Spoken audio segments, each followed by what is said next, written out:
So tell me how My Little Margie came about.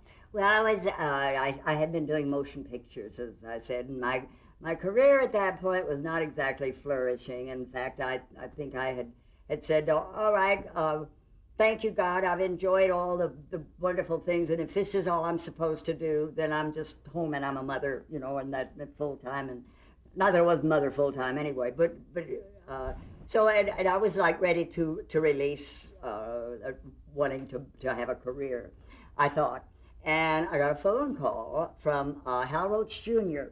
Now, ordinarily, the producer would call your agent, but I don't remember why. I never met him or anything. But he called me and told me that they were planning to do a pilot film called My Little Margie, and that they had, I think he told me over the phone, they had Charlie Farrell to play the father, and it was a father-daughter thing, and that they would like for me to come, and it was a comedy series, and they'd like for me to come in and they like to look at me and have me look at the script, whatever. So I went in, for an interview, and they gave me the script, and I took it home and I read it, and I always figure I had my nerve because I was not what I would call a good critic of scripts or writing, but it bothered me.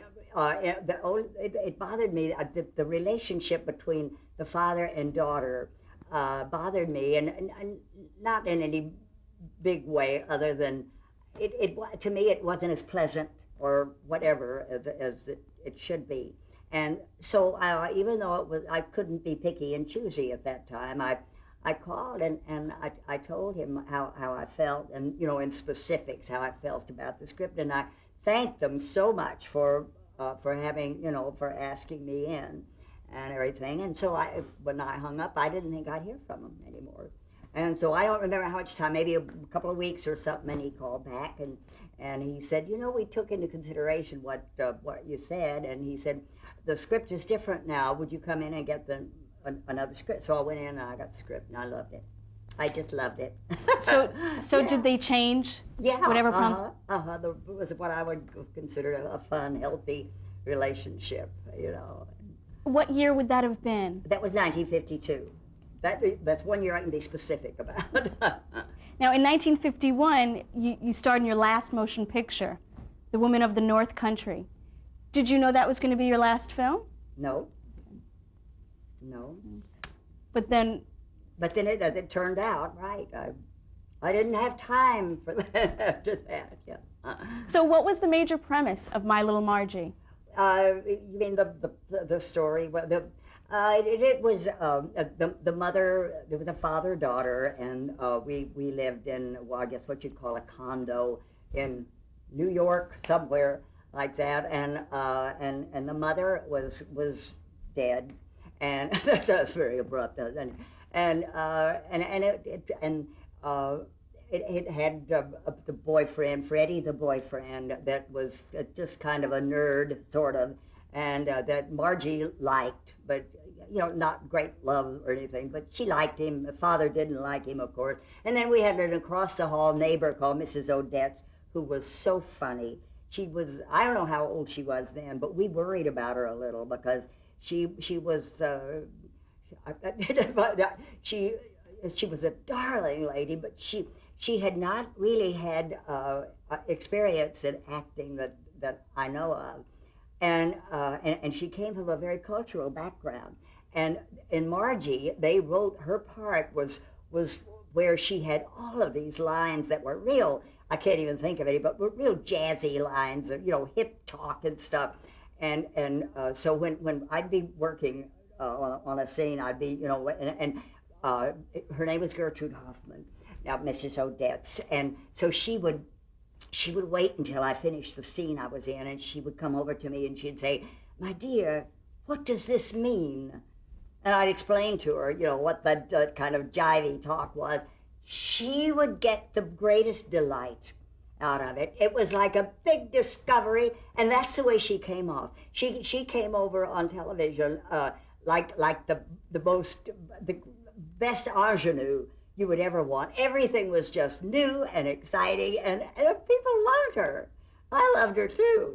She was just so. Oh, and the funniest thing happened when we'd been shooting for quite a good while, and she was well established because she was just wonderful and a delight to work with too, and the producers told me that she had gone to them and said that she wanted her billing changed, and they said, "How do you want it changed?" And she said, "I don't want it to read Gertrude Hoffman anymore. I want it to read Gertrude W. Hoffman." And they said, "Why?" And she said, "Because there's a stripper named Gertrude Hoffman." You didn't want anybody getting her mixed up with that stripper. Well, before we continue on with the show, did you have any concerns about taking on this television series? Oh, no. No? No, I had ignorance is bliss. You know what? I had, never having done a series, I had no idea what it was going to be like. And I learned very, very fast what it was going. It was going to be fast, and it was going to be very demanding, and in every way it was demanding, physically, mentally, emotionally. You know, it was really, really hard work, but very satisfying. Do you know what the inspiration for the series was? I don't know for sure the inspiration. Frank Fox was the originator of it, and he. All I know is that it was his child. You know, that he thought that up and he loved it. And he and George Carlton Brown wrote quite a few of them too. But when you're doing a series, that you're working so many so fast that you have to have other writers. So we had other teams, you know, of writers too, and it's fascinating because as the writers get to know the person, they start writing more for you and for your ability, which is just wonderful. And there was my great claim to fame is what we call the Margie gurgle, which you'd be surprised if the sophisticated people that come up to me and say, "Make that noise." In fact, at church not long ago, she said, "Make that noise for these people." And I said, "Okay." But it was, and how that came about, I didn't just do that, you know, as like offhandedly or anything, but evidently we got to some point in a script where we cut or whatever, and I did that. And they all laughed. And then they started writing it in. So every time Margie would come to something where she'd mess things up to the point of no return, then she would make the Margie gurgle. So that's talent, you know. Was Margie Albright similar to any of your previous roles? Was what? Was Margie similar to any of your previous roles? No. As a matter of fact, it wasn't. Yeah, that's right. I had never thought of it like that, but it really wasn't.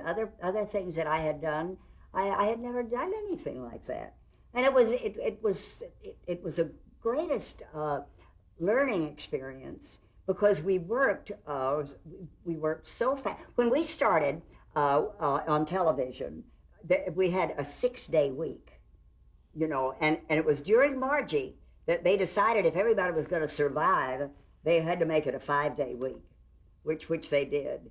And we worked long hours, you know, just because we were shooting as a motion picture shoots. We weren't, you know, there weren't 3 cameras or anything which would expedite things. And when I said it's a great learning experience, when I would get the scripts, fortunately you get so that memorizing just is there for you. You know, it just comes and you do it because that's what you do.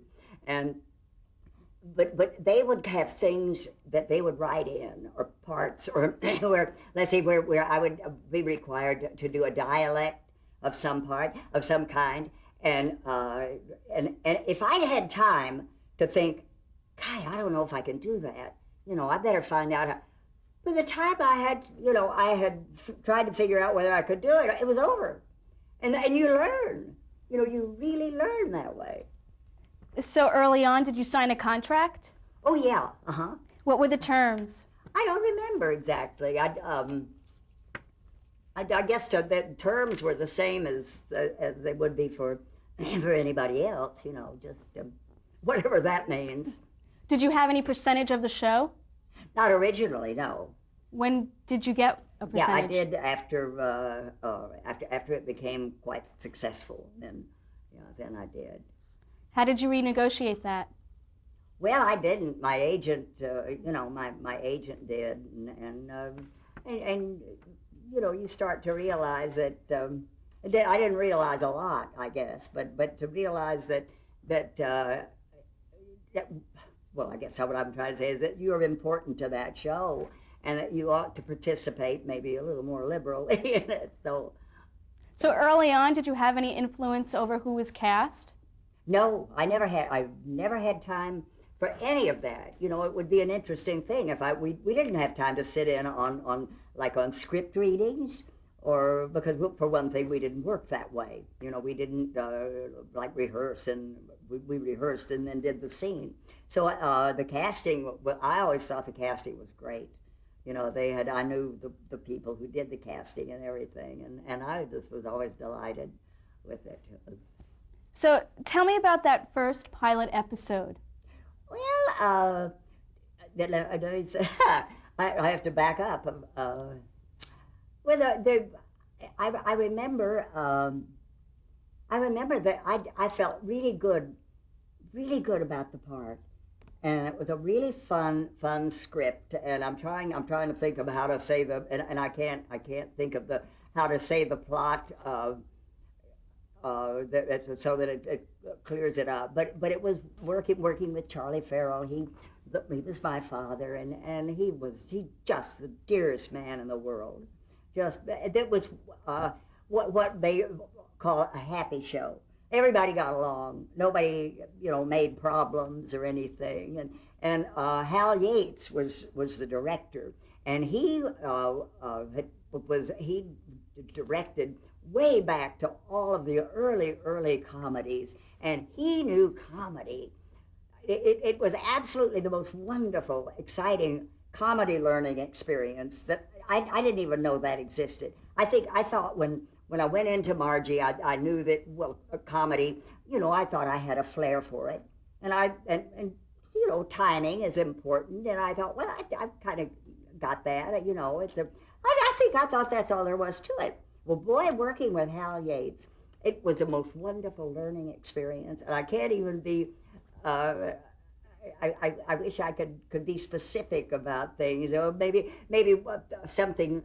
And this is kind of silly, but something like a double take. What a double take is, and then there are triple takes. And so he would, it was just little things like that, and reactions, and timing. And I remember one actor in Margie saying, when we'd been going at it, and he said, no pauses in these pictures, because we worked so fast. And Hal Yates had that kind of the tempo, was all important in comedy. So what was his demeanor like on the set? Oh, he would, I started to say, break out in a rash. He was very high strung, because that's what really, by high strung, I don't mean that in an unpleasant way at all. But he knew exactly how everything should be done, which was great, and he knew at what pace it should be done. And if you drop it, it's just lying there. And so he kept that pace going, and he kept everything moving. And he had sort of a short temper or fuse at times if somebody didn't give him what he wanted. I used to kind of worry about. He was always so good to me, and to Charlie. Not that he wasn't good to other people, but I would always feel for him, and I remember that when an actor, if it got to be sort of pressury, and I'd always want to go to him and say, "Now, he doesn't mean anything by that. He doesn't. It's just the way." In other words, I always wanted to kind of be protective of the actors, and not that he was ever any way abusive. He was just good, and he knew exactly what he wanted. So which network aired My Little Margie? CBS. CBS was first. And it was on during the summer, so what did it replace? That was very important because when I told you about doing, like the Margie, the pilot film does not mean that you have a series. It just means you'd like to have. And so it was during the pilot film that they decided, whoever they being, I guess, the advertisers, and that was when the sponsor was king. Now then the networks are, but then the sponsor was whatever the sponsor wanted was what you did and what you got, and so it was during the filming of the pilot film that they said we were to be a summer replacement for I Love Lucy, and that was supposed to be like according to the critics, sort of the kiss of death, because if you go in as a new show and you're replacing something that everybody loves, they're not too glad to see you, was the idea.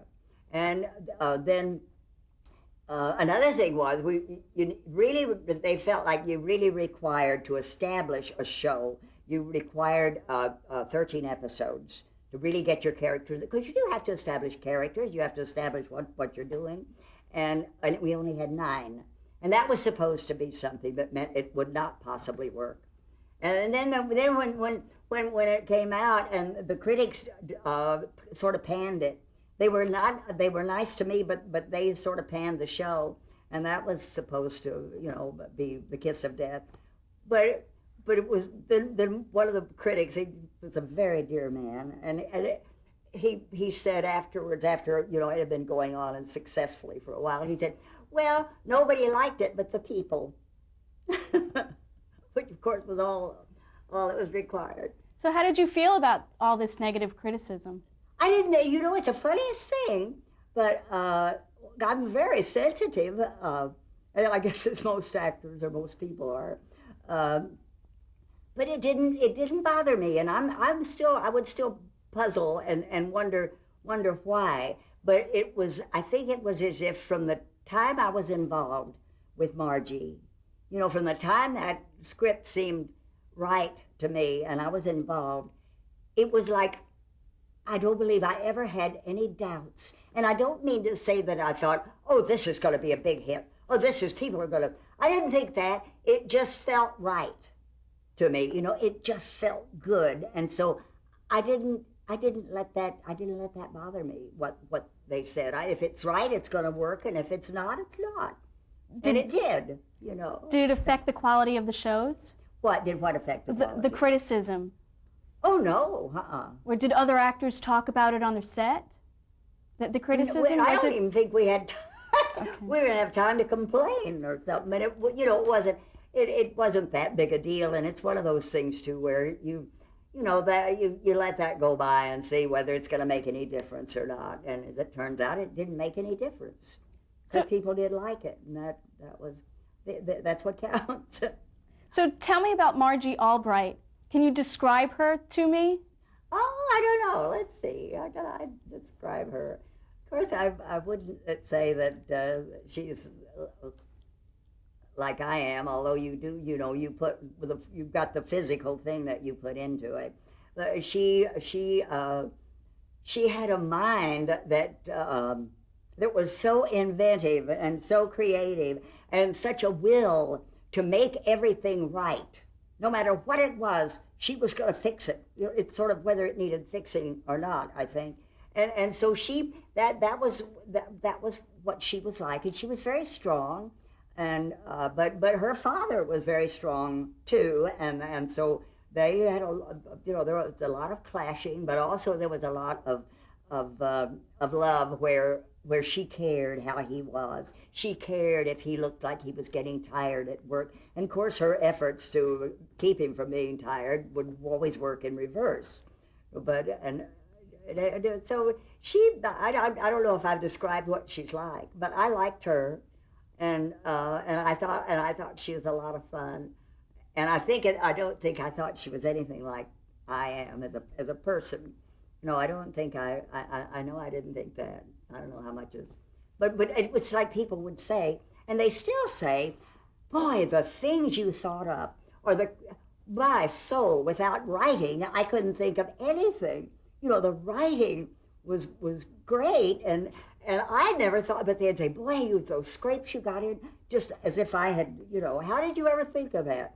Well, I didn't. The writers did. So who were the writers? Well, there were so many, as I've told you, that the first two of Frank Fox and George Carlton Brown, and then we just had really fine writers. There were Lee Carson was one that I remember that he wrote quite a few of them. Did you interact with them a lot? No, I never had a chance. I didn't have time. I mean, I went to work. I was getting up before daybreak, and I had all these scenes to do, and you didn't.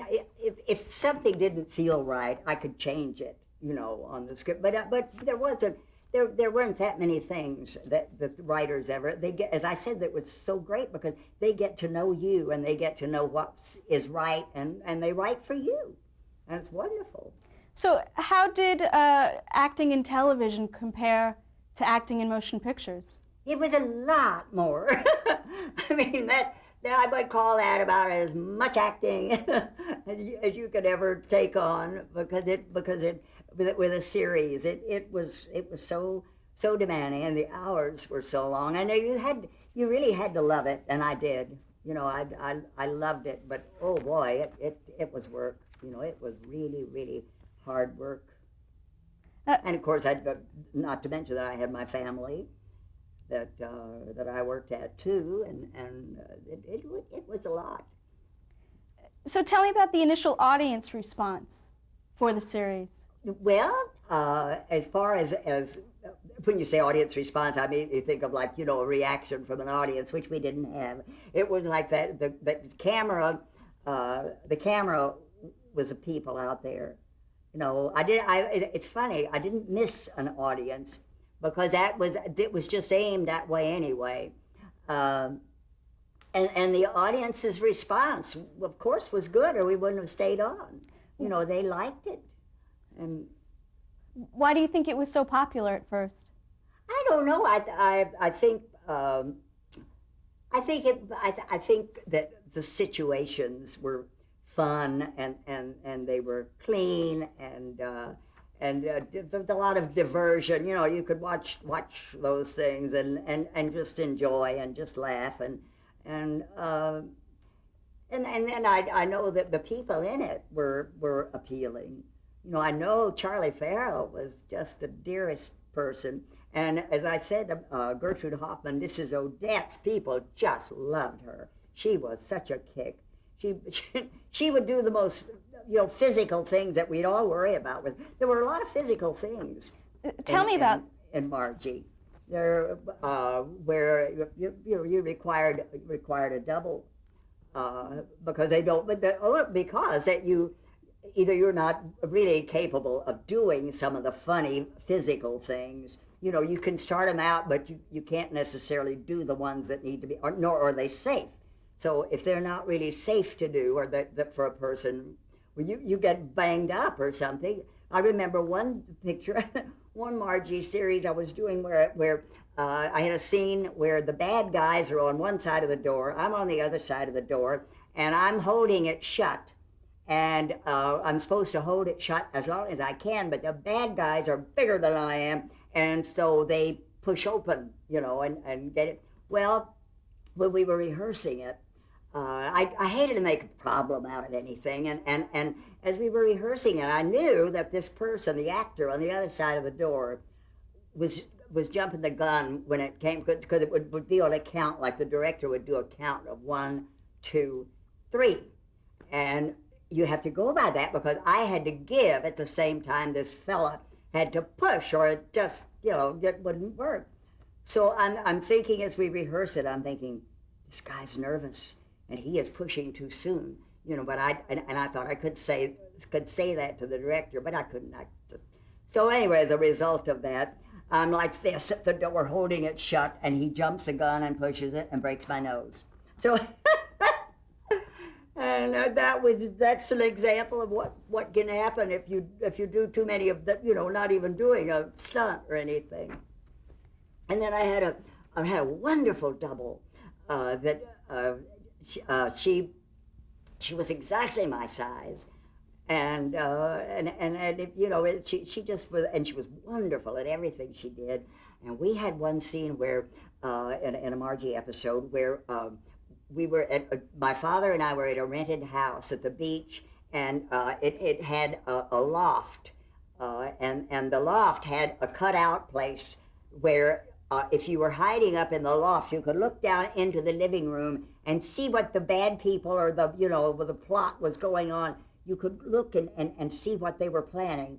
And so there was a scene where Margie is up there and she's peeking down while all this stuff is going on in the living room, all these things she's not supposed to hear. And of course she leans over too far and she falls in.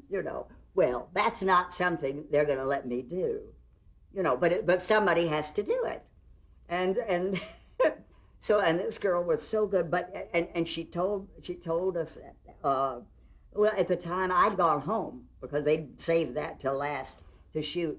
But what they had done was the cutout place in the loft up there that she's looking over.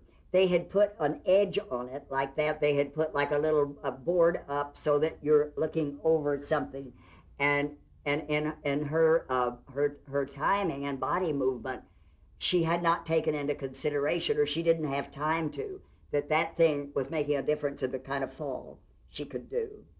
And she said, well, I thought I would say something about it, but then I thought, well, I'll just do it. Well, she broke her back, so, and of course she's all right, and she was all right afterwards, but she was hurt at the time, and of course she doubled for me after that too. But I mean, there were a lot of really physical things that went on. They're always fun, Well, the show was picked up by NBC. Yes. Why didn't CBS pick it up? I don't remember. I don't. That funny. I guess I was so involved at the time that those negotiations just kind of went past me somehow. But while we were at CBS, which had to, of course, to have been before the NBC takeover, whatever. We were working, as I said, full time, hard stuff, and the producers came on the set and said, CBS wants to do a radio series of Margie. And Charlie and I looked at each other, and we said, when? Because they wanted to do it then, and they said, well, on Sundays. And I thought that was absolutely unbelievable that would work. And, and I don't know of a television show or of a show that went from television to radio. Pardon me. There were many that went from radio to television, but this was going the other direction. But CBS was like my home, sort of, so, and so we of course, Charlie and I agreed, of course, to do the radio series, and we had in the radio cast was completely different from the television cast, except for Charlie and for me, and it was just really really interesting to have all these different people playing the parts that we were used to, and it became number one, and it was number one for a long time, which really surprised me. We're gonna break right here to change the tape. We'll come back to that. That one. Yeah.